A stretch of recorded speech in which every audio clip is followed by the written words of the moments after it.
Welcome to my channel চাকরির সন্ধানে। চাকরির সন্ধানের তরফ থেকে সকলকে স্বাগত জানাই।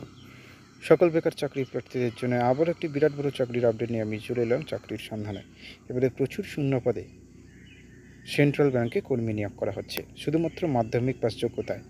মাধ্যমিক পাস করে থাকলেই পশ্চিমবঙ্গের যে কোনো জায়গা থেকে যে কোনো জেলার প্রার্থীরা আবেদন করতে পারবেন। এই ভিডিওটিতে ডিটেলসে সব কিছু বলে দেবো, কেউ কিন্তু স্কিপ করবেন না। চলুন ডিটেলসে দেখে নেওয়া যাক। দেখুন, নিয়োগ করা হবে সাফাই কর্মচারী কাম সাব স্টাফ। প্রচুর শূন্যপদ আছে 484টি, এসসির জন্যে 62টি, এসটি 42টি, ওবিসি 114টি, ইডব্লিউএস 48টি, জেনারেল সাধারণের জন্য 218টি। যোগ্যতা: এই পদে আবেদন জানানোর জন্য যে কোনো স্বীকৃত বোর্ডের বিদ্যালয় থেকে ন্যূনতম মাধ্যমিক পাস করে থাকতে হবে। বেতন প্রত্যেক মাসে 16,500 টাকা। 18 থেকে 26 বছরের মধ্যে বয়স হতে হবে। আবেদন করতে হবে সম্পূর্ণ অনলাইনের মাধ্যমে। সেক্ষেত্রে সংস্থার অফিসিয়াল ওয়েবসাইট www.centralbankofindia.co.in এ গিয়ে নিজের বৈধ মোবাইল নাম্বার এবং ইমেল আইডি দিয়ে রেজিস্ট্রেশন করতে হবে।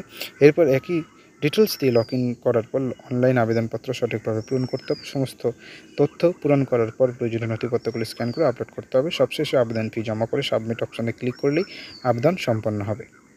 আবেদন ফি কী লাগছে? তপশিলি জাতিভুক্ত এবং প্রতিবন্ধী প্রার্থীদের মাত্র 175 টাকা, বাকি অন্যান্যদের জন্য 850 টাকা। আবেদনের শেষ তারিখ 9 জানুয়ারি 2024। ডিসক্রিপশন বক্সে লিঙ্ক থাকবে, সেখান থেকে আবেদন করতে পারবেন। নেক্সট আপডেট নিয়ে খুব শীঘ্রই হাজির হব। সকলে ভালো থাকবেন, সুস্থ থাকবেন। জয় হিন্দ, বন্দে মাতরম, জয় জওয়ান, ভারত মাতা কি জয়।